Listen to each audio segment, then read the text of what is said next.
सुना ध्यान से सुना। यक्स पावर एन का डिफरेंशियल हो चुका था, d upon d x, x power n का differential n x power n minus one, यह डिफरेंशियल इसका डेरिवेटिव हो चुका था। इसी तरह हम जितने हैं मतलब फंक्शन सभी का डिफरेंशियल जिस तरह इसका हुआ है सभी का होगा, एकदम सेम उसी फार्मूले से।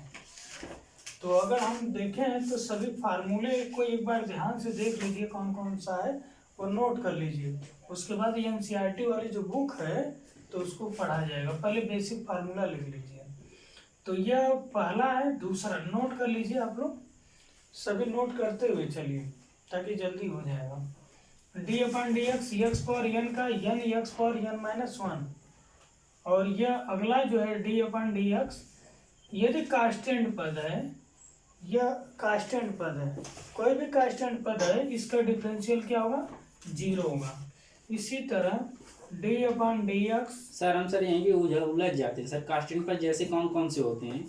कांस्टेंट पद मतलब जो यक्स के साथ वेरिएबल ना हो और फंक्शन ना हो, जैसे y भी लेते हैं सर, y तो फंक्शन, y तो फंक्शन है ही सर, y फंक्शन है, हमेशा y को फंक्शन और c भी सर, c तो कांस्टेंट होता है, कांस्टेंट लेकर चलते हैं। जैसे कांस्टेंट मतलब अचर होता है जो बदले ना, जिसका मान कभी बदलता ना हो किसी के साथ, अगर वो मान बदलता है तो वो कांस्टेंट नहीं होगा। कांस्टेंट मतलब फिक्स, स्थिर, ठीक है। तो यहाँ y तो फंक्शन कहा जाता है, इसलिए यह कांस्टेंट नहीं है, फंक्शन है। यहाँ देखिए कांस्टेंट के साथ कोई फंक्शन मिल जाए, कांस्टेंट के साथ फंक्शन अगर इस तरह हमें डिफरेंशियल करना हो तो यह कांस्टेंट पहले आ जाएगा, इस फंक्शन का डिफरेंशियल करेंगे D upon d x F x. यह कांस्टेंट आपका जस्ट यह कांस्टेंट इसको पहले लिख देते हैं और इस फंक्शन का जो फंक्शन रहेगा उसका डिफरेंशियल कर देंगे। उसी तरह D upon d x log x अगर देखेंगे तो log एक्स का डिफरेंशियल जो होता है एक बटे एक्स, यहाँ बेस ई छिपा रहता है, यदि बेस ई है उसके आधार पर एक बटे एक्स है। अगला है इसी में D upon d x log x हो बेस ए हो, हाँ तो इसका होता है एक बटे एक्स होगा log ए ई, यहाँ यह कांस्टेंट टोटल आ जाता है एक बटे एक्स। उसके बाद जो 5 फार्मूले हैं, ई की power d upon d x, e power x हो तो ई पावर एक्स वही होता है, इसका अवकलन वही होता है, हाँ। डी अपॉन डी एक्स एक पावर एक्स हो तो एक पावर एक्स log ए होता है, इस तरह से। ये सब बेसिक फार्मूले हैं। इसी में अगर अब ट्रिग्नोमेट्री वाले जितने फंक्शन है उसका अगर देख लें, ट्रिग्नोमेट्री वाले फंक्शन है उसमें अगर देख लें हम, ट्रिग्नोमेट्री वाले फंक्शन में जैसे साइन एक्स का हुआ, साइन एक्स का ये सब D upon d x sine x, sine x का जो डिफरेंशियल होगा वह कास एक्स होगा, साइन एक्स का डिफरेंशियल कास एक्स होगा। और कास एक्स का डिफरेंशियल देखेंगे, हाँ जितना को से होता है, जितना सी हो को से होता है वो माइनस देता है, तो कास का डिफरेंशियल क्या होगा, माइनस साइन एक्स होगा। इसी में हम देखेंगे डी अपॉन डी एक्स, कास का तो माइनस साइन हो गया। अब इसी में अगर टेन एक्स का देखेंगे, टेन एक्स का देखेंगे, टेन एक्स का सेक स्क्वायर एक्स होता है, टेन एक्स का सेक स्क्वायर एक्स। और इसी में देखेंगे d upon d x, sec x का देखेंगे तो सेक एक्स का होगा सेक इंटू 10, हाँ सेक एक्स इंटू 10 एक्स होगा। इसके बाद सेक हो गया, काट का देखेंगे डी अपॉन डी एक्स, काट एक्स का काट एक्स का क्या होगा, माइनस कोसेक स्क्वायर एक्स, काट का minus cosec square x. D upon d x cosec x का अगर देखेंगे तो यह माइनस कोसेक एक्स इनटू काट इंटू काट काट एक्स होगा। तो इस तरह से 6 हो गए। 6 ये ट्रिग्नोमेट्री के हैं, 6 ये ट्रिग्नोमेट्री के हैं। और ये बेसिक फार्मूले हैं, सब बेसिक हैं। और ये ट्रिग्नोमेट्री के भी हो गए। इसी में अगर कोई फंक्शन जैसे जोड़ में किस तरह होगा, उसी तरह घटाना का भी चलेगा। प्लस रहेगा तो प्लस हो जाएगा, माइनस है तो माइनस। गुणा का कुछ अलग रूल होता है, भाग का थोड़ा और अलग है। तो जोड़ प्लस, हाँ, f1 एक्स हो पहला, कोई भी वेरिएबल पहला है, कोई भी फंक्शन है। इसी में दूसरा फंक्शन भी है। अगर हमें इसका अगर डिफरेंशियल करना हो, यही माइनस भी, अगर प्लस है तो प्लस लिखेंगे, माइनस है तो माइनस, बस सिंपल से। तो एफ एक्स है, f1 एक्स का डिफरेंशियल हो जाएगा d/dx, इसका डिफरेंशियल कर देंगे। प्लस रहेगा तो प्लस लिखेंगे, माइनस रहेगा तो minus, plus minus d/dx f(x). तो ये प्लस माइनस का, और गुणा का कुछ अलग रूल होता है, जोड़ का कुछ है। इसको जरा भिगो दो। हाँ, इसको नोट कर लीजिए, भिगो दो। और इसके बाद जोड़ का भाग का है। उसके बाद हम बेसिक वाले कुछ फार्मूले बता रहे हैं, बेसिक वाले कुछ फार्मूले बना रहे हैं, तब आगे बढ़ेंगे।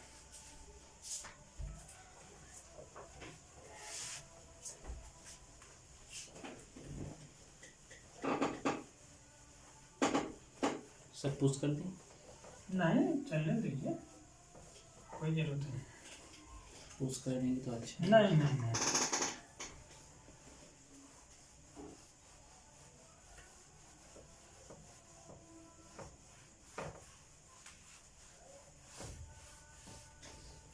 चलिए। दो और फार्मूले हैं, उन दो फार्मूलों को देख लें। एक तो गुणा वाला है, एक भाग वाला है। एक गुणा वाला है, एक और भाग वाला है। जैसे f1 एक्स है, पहला पद है, फंक्शन है, इनटू करके दूसरा फंक्शन है f2 एक्स है। यह पहला फंक्शन है, इनटू करके दूसरा फंक्शन है। अगर पहला फंक्शन इनटू दूसरा, इन दोनों का फंक्शन का अगर हमें डिफरेंशियल किया जाए तो यह पहला फंक्शन आता है, पहला f1 एक्स आएगा, d/dx f2 एक्स आएगा, दूसरा फंक्शन आएगा, प्लस होगा, फिर दूसरा फंक्शन लिखेंगे d/dx पहला फंक्शन, पहले फंक्शन का होगा। यह होता है पहला फंक्शन, ये पहला फंक्शन लिख लेंगे, दूसरे फंक्शन का डिफरेंशियल। यह डिफरेंशियल इस दूसरे फंक्शन का होगा, इस डिफरेंशियल जो होगा दूसरे फंक्शन का होगा, प्लस दूसरा फंक्शन लिखेंगे, और यह डिफरेंशियल पहले फंक्शन का होगा। बस यही जोड़ना। और भाग का जो होता है, जिसको अंश बटे हर कहते हैं, अंश बटे हर। अगर इसका हमें डिफरेंशियल करना हो, भिन्न है या भाग है, तो पहले हर लिखते हैं, पहले हर लिखेंगे, d/dx अंश लिखेंगे, अंश लिखने के बाद माइनस, फिर अंश लिखेंगे, d/dx हर लिखेंगे, बटे हर का स्क्वायर। इस तरह से हमारा यह गुणा का हो गया और यह भाग का हो गया। यह भी नोट कर लीजिए। तो उसके बाद बेसिक में आ रहे हैं, इस फार्मूले के बाद बेसिक में आ रहे हैं। बेसिक में जो एनसीईआरटी में एकदम बेसिक दिया है, इन्हें डायरेक्ट फंक्शन पर क्वेश्चन पर कर दिया है, डायरेक्ट क्वेश्चन फंक्शन पर किया है। तो इसमें बेसिक दिया नहीं है, कुछ रूल है। संयुक्त फलनों के अवकलज केंद्र से स्टार्ट किया है, श्रृंखला नियम जो लागू होगा तो उस पर हम चर्चा करेंगे। तो संयुक्त फलनों के अवकलज पर आ रहे हैं, जो एनसीईआरटी वाली बुक एक्सरसाइज 5.2 में दिया है। इसको मिटा दिया जाए। हाँ सर। आइए एक्सरसाइज में 5.2 में पहले देखिए कुछ छोटे से बेसिक रूल देखिए तब आ रहे हैं सवाल। संयुक्त फलनों का, संयुक्त फलन मतलब एक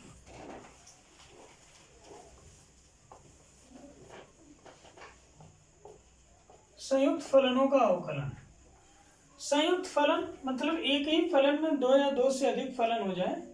एक ही फलन हो, कोई एक फलन हो तो उस फलन में एक ही फलन हो, कोई भी फलन हो उसमें दो या दो से अधिक फलन समावेशित हों। हाँ उसमें हो, जैसे साइन एक्स स्क्वायर 2x + 5। एक तो आपका यह फंक्शन है, यह फलन है, एक तो साइन के पद में है स्क्वायर, और एक यह यहाँ दो फलन आ गए हैं, दो फंक्शन आ गए हैं। तो इस टाइप को हम क्या कहेंगे, संयुक्त फलनों का अवकलन।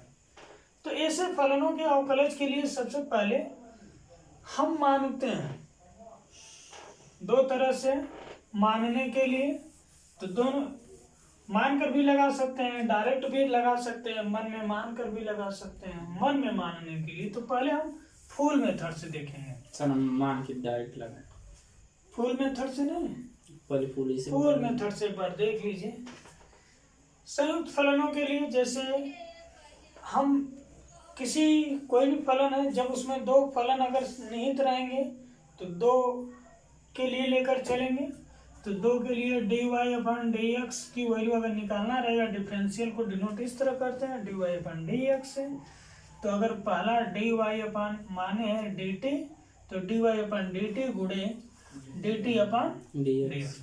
इससे यह साबित हुआ कि इसमें दो फलन बनाना पड़ेगा हमें। एक तो y वाला फलन बनाना पड़ेगा, एक t वाला फलन बनाना। एक तो हमारा यह y वाला फलन होगा और एक क्या होगा, t वाला। दो फलन होगा, एक आपका y वाला होगा, एक आपका t वाला होगा। इसी में तीन फलन भी आएगा dy/dx, तो इसको dy/dt गुणे, अब मान लीजिए dt है तो dt/dz है, मान लीजिए z भी एक मानना पड़ गया आपको। तो यहाँ से dz/dx dt, हाँ सॉरी dx होगा। y को t के सापेक्ष, फिर यही t यहाँ है, t को z के सापेक्ष और z को x के सापेक्ष। इस तरह से बढ़ता जाएगा। जितना फंक्शन एक ही फलन में दो या दो से अधिक फलन रहेंगे, इसमें तो दो है, इसमें तीन है, चार भी रहेंगे तो ये इसी तरह बढ़ता जाएगा। पांच रहेंगे तो ये इसको श्रृंखला के टर्म में भी बना सकते हैं। तो यह संयुक्त फलन के लिए निहित फार्मूले हैं। तो आगे हम अगर चले इसी में देखिए, तो पहले छोटा सा सवाल देखा जाए।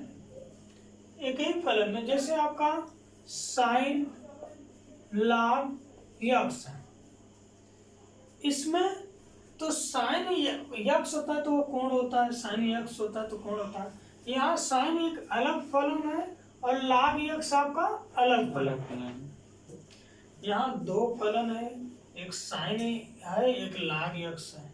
तो सबसे पहले हम y बराबर इसको मान लेंगे, इस पूरे फलन को संयुक्त फलन। ये जो संयुक्त फलन है, ये संयुक्त फलन y बराबर, ये संयुक्त है, कंबाइंड है, तो y बराबर साइन log x मान लेंगे।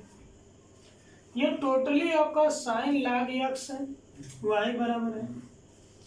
तो यहाँ से हम पूरा इस y बराबर मान लिए हैं। तो सबसे पहले एक मानने का तरीके के लिए है, तो सबसे पहले पावर है तो पावर को मानिए, पावर को छोड़कर जितने बेस हैं उसको ले लीजिए, उसको t मानिए। फिर उस ट्रिग्नोमेट्री जो बेस है, बेस में जो पहले पावर को, हाँ ट्रिग्नोमेट्री को, फंक्शन को, पावर को, फिर ट्रिग्नोमेट्री फंक्शन को, फिर एंगल को। इस तरह सबसे बढ़िया उपाय है मानने के लिए। तो यहाँ से अगर हम मानेंगे तो यहाँ से पावर तो है नहीं, पावर को नहीं मानेंगे, ट्रिग्नोमेट्री फंक्शन को। ट्रिग्नोमेट्री फंक्शन साइन है, साइन के बाद एंगल है, एंगल को है। तो इसी क्रम से हम मानेंगे भी। पहले हम साइन अगर हम डायरेक्ट अगर डिफरेंशियल करते तो इसका यूज करते, नहीं कर रहे हैं तो उल्टे क्रम से देखेंगे। तो पहले कोण को माना जाए, जितना ट्रिग्नोमेट्री फंक्शन अगर है, अगर पावर नहीं है, जितना ट्रिग्नोमेट्री फंक्शन है, यदि पावर नहीं है तो जो एंगल होता है, जो एंगल होगा, जो कोण होगा, उसी को टी मानेंगे। उसी को क्या मानेंगे? टी। ये नोट कर लीजिएगा, अगर पावर नहीं है तो। यदि यहाँ पावर नहीं है, साइन के पावर, कुछ पावर और के टर्म में नहीं है, केवल ट्रिग्नोमेट्री फंक्शन है, तो ट्रिग्नोमेट्री फंक्शन के बाद जो एंगल होता है उसको टी माना जाता है। तो ट्रिग्नोमेट्री फंक्शन ये साइन है, पावर कुछ नहीं है, एंगल क्या है? log x है। तो लिखेंगे माना log x बराबर t। log x को क्या मान लिया गया है? t। जब ये t मान लिया गया है तो यह वैल्यू log x की वैल्यू t है, तो यह वैल्यू यहाँ ले जाकर रखेंगे, तो हमारा y बराबर साइन t होगा। log x है, log x का मान t है, तो यह टोटली log x है, यह टोटली log x है, तो यह log x की जगह हम t ये ले जाकर रखेंगे, तो साइन t होगा। जब यह हमारा साइन t होगा, अब y को t के सापेक्ष, यहाँ y को t के सापेक्ष, y फंक्शन है, y को किसके सापेक्ष? t के सापेक्ष अवकलन करना है। तो यहाँ से ये dy अपान ये t है, तो dt साइन टी का, अभी अभी हम लोग देखे हैं साइन टी का, इस साइन टी का कास टी होता है, साइन टी का कास टी। ये तो dy अपन dt। अब टी का जब यहाँ टी के सापेक्ष हुआ, साइन टी का कास टी हो गया है, टी की वैल्यू भी रख सकते हैं, या तो लास्ट में रखिए या अभी रख दीजिए, तो हम लोग अभी रख दे रहे हैं। टी की वैल्यू क्या है? log x है, तो कास log x इस तरह होगा, कास log x। अब ये जो t माना है तो इसका भी डिफरेंशियल करना है। जो t माना गया है, जब मानेंगे t, उसका भी डिफरेंशियल करना है। ये t फलन होगा तो dt, ये x के सापेक्ष है, किसके सापेक्ष है? x के सापेक्ष है, तो dx होगा। तो log x का, log x है, तो log x का अवकलन 1/x। हाँ 1/x होगा। तो हमारा ये प्राचल वाला जो प्राचल कर रहा हूँ, जो संयुक्त फंक्शन का जो फार्मूला है, या सेकंड फंक्शन का, यही रखेंगे, है dy अपॉन dx, तो dy बटे dt गुणे dt अपॉन dx। तो dy अपॉन dt की वैल्यू, dy अपॉन dt की value log cos log x, cos log x, और ये dt अपन dx, dt अपन 1/x। यहाँ लिखने के बजाय यहाँ हम लिख दे रहे हैं, पहले लिख दे रहे हैं। यहाँ लिखेंगे तो गुणा के हिसाब से, पहले लिख देंगे तो पता चलेगा कि यह पूरे फंक्शन के साथ इसमें गुणा है। यहाँ लिखेंगे, यह कभी नहीं कटेगा, यह इससे कभी नहीं कटेगा, ठीक ना? नोट कर लीजिए ये।